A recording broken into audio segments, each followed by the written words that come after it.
আসসালামু আলাইকুম ভিউয়ার্স, কেমন আছেন? আজকে আপনাদেরকে দেখাবো মসজিদে নববীর ভিতরের অংশ এবং রিয়াজুল জান্নাহ থেকে আমাদের প্রিয় নবী হজরত মুহাম্মদ সাল্লাল্লাহু আলাইহি সাল্লামের রওজা মোবারক। রিয়াজুল জান্নাত, যার অর্থ হচ্ছে জান্নাতের বাগান। আপনারা ভিতরে যাদেরকে দেখতে পাচ্ছেন তারা রিয়াজুল জান্নাতের ভিতরে নামাজ পড়তেছে। বন্ধুরা, পৃথিবীর বুকে জান্নাত, তার উপর জান্নাতের মধ্যে নামাজ পড়ার সৌভাগ্য কয়জনের হয়? যদিও আমরা ভিতরে নামাজ পড়তে পারিনি, কারণ হচ্ছে আমরা ওমরা শেষ করে খুব শর্ট টাইমের মধ্যে মদিনা ঘুরে আসি, যার ফলে আমরা নুসাক অ্যাপ এর মাধ্যমে রেজিস্ট্রেশন করে অ্যাপয়েন্টমেন্ট নিতে পারিনি। আপনি যদি রিয়াজুল জান্নার ভিতরে নামাজ পড়তে চান তাহলে অবশ্যই নুসক অ্যাপের মাধ্যমে পূর্ব থেকে একটি সিরিয়াল নিয়ে রাখতে হবে, না হলে ভিতরে ঢুকতে দেবে না। আমরা এখন আস্তে আস্তে রিয়াজুল জান্নার হতে আমাদের প্রিয় নবী হজরত মুহাম্মদ সাল্লাল্লাহু আলাইহি সাল্লামের রওজা মোবারকের দিকে আগাচ্ছি। বাম পাশে কোনায় একটি মিম্বার দেখা যাচ্ছে। এই মিম্বারে দাঁড়িয়ে আমাদের প্রিয় নবী হজরত মুহাম্মদ সাল্লাল্লাহু আলাইহি সাল্লাম একসময় জুমার খুতবা দিতেন। জান্নাত যে আসলে কত সুন্দর হতে পারে, আপনারা রিয়াজুল জান্নার ভিতরে না ঢুকলে, মসজিদে নববীর ভিতরে না ঢুকলে বুঝতেই পারবেন না। যতটুকু আগাচ্ছি শরীরের লোম দাঁড়িয়ে যাচ্ছে। আমাদের প্রিয় নবী হজরত মুহাম্মদ সাল্লাল্লাহু আলাইহি সাল্লাম একসময় এখানে দাঁড়িয়েই খুতবা দিতেন। প্রিয় দর্শক, আমরা এখন সরাসরি সেই মিম্বারটি দেখতে পাচ্ছি। এই মিম্বার হতে নবী করিম সাল্লাল্লাহু আলাইহি সাল্লামের রওজা মোবারক পর্যন্ত অংশটুকুই হচ্ছে রিয়াজুল জান্নাহ, যা আমাদের চোখের সামনে এখন দেখতে পাচ্ছেন। জায়গাটা দেখলেই বুঝতে পারবেন যে জান্নাত কত সুন্দর হতে পারে। প্রতিটা মানুষ এখানে আসলে আবেগ আপ্লুত হয়ে যায়, ভোলার বাসা হারিয়ে ফেলে। মসজিদে নববী, নবীর মসজিদ আসলে অন্যরকম এক অনুভূতির নাম।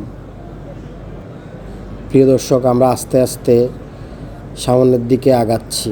আপনাদেরকে দেখানোর চেষ্টা করতেছি যে রিয়াজুল জান্নার ভিতরের অংশগুলো কী পরিমাণ আবেগ জিনিসগুলো দেখে সৃষ্টি হয়, আসলে বোঝানো বড়ই কঠিন।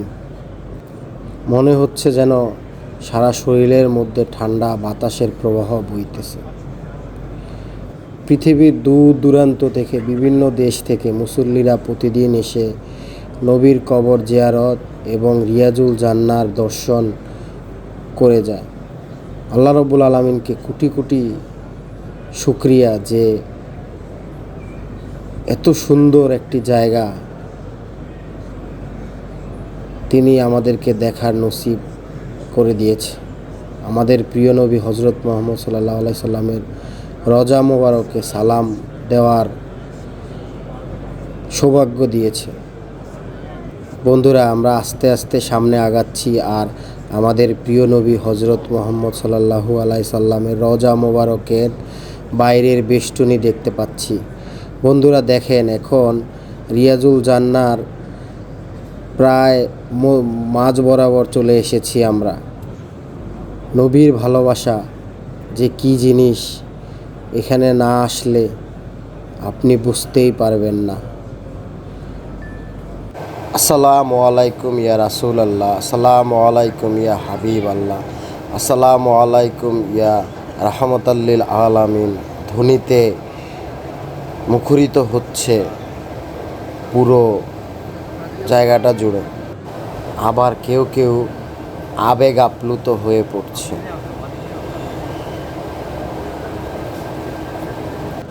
আসলে প্রিয় দর্শক, ওমরা করতে এসে একটা জিনিস সবচাইতে বেশি মনের মধ্যে প্রশ্ন জাগে।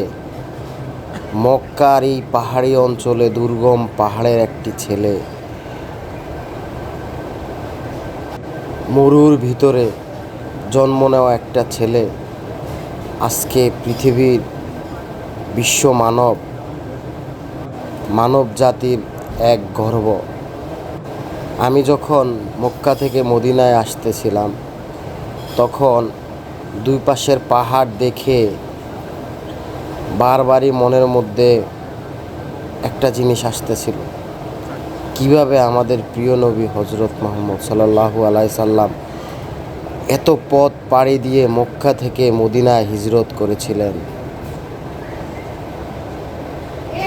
তখন না ছিল কোনো গাড়ি, না ছিল কোনো চলাচলের ব্যবস্থা, শুধুমাত্র ঘোড়া এবং উটের মাধ্যমে এক এলাকা থেকে অন্য এলাকায় পাড়ি জমাতো মানুষ। বন্ধুরা, আমরা আস্তে আস্তে আমাদের বিশ্বনবী, প্রিয় নবী হজরত মুহাম্মদ সাল্লাল্লাহু আলাইহি সাল্লামের রওজা মোবারকের একেবারে সামনে চলে আসলাম। আমার বাম পাশে সবুজ সাইনবোর্ডের যে গেটটি দেখতে পাচ্ছেন, ওই গেটের ভিতরে শুয়ে আছে পৃথিবীর সর্বশ্রেষ্ঠ মানব মহানবী হজরত মুহাম্মদ সাল্লাল্লাহু আলাইহি সাল্লাম। আমি আপনাদেরকে জুম করে দেখাচ্ছি। তার সাথে শুয়ে আছে তার সহচর এবং তার সবচাইতে কাছের মানুষ আবু বকর সিদ্দিক রাদিয়াল্লাহু। হ্যাঁ, এই বেষ্টনীর পিছনেই শায়িত আছেন আমাদের প্রিয় নবী হজরত মুহাম্মদ সাল্লাল্লাহু আলাইহি সাল্লাম।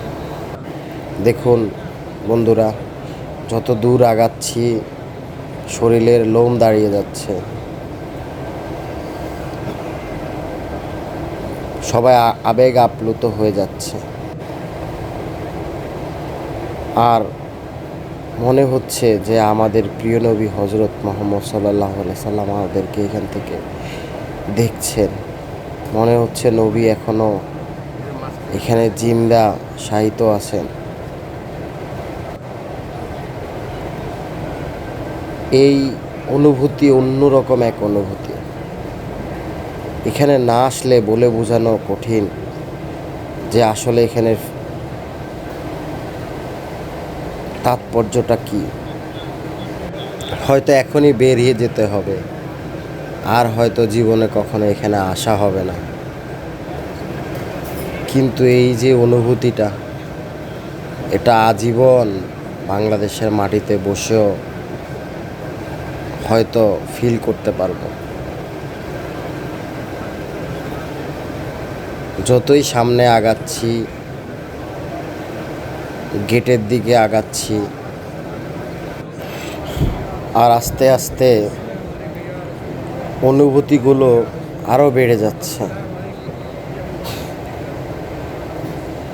কিছুক্ষণের জন্য এই অনুভূতির মায়ায় পড়ে গেলাম। এ যেন এক অন্যরকম অনুভূতি।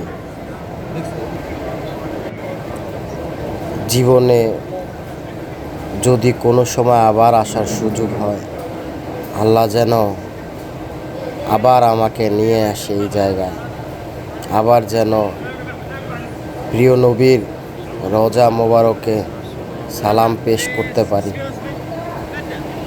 মনের মধ্যে এই চিন্তাটা নিয়েই আস্তে আস্তে স্থান ত্যাগ করতে লাগলাম। বন্ধুরা, এই ধরনের আরও ভিডিও পেতে লাইক এবং সাবস্ক্রাইব দিয়ে আমাদের সঙ্গে থাকুন।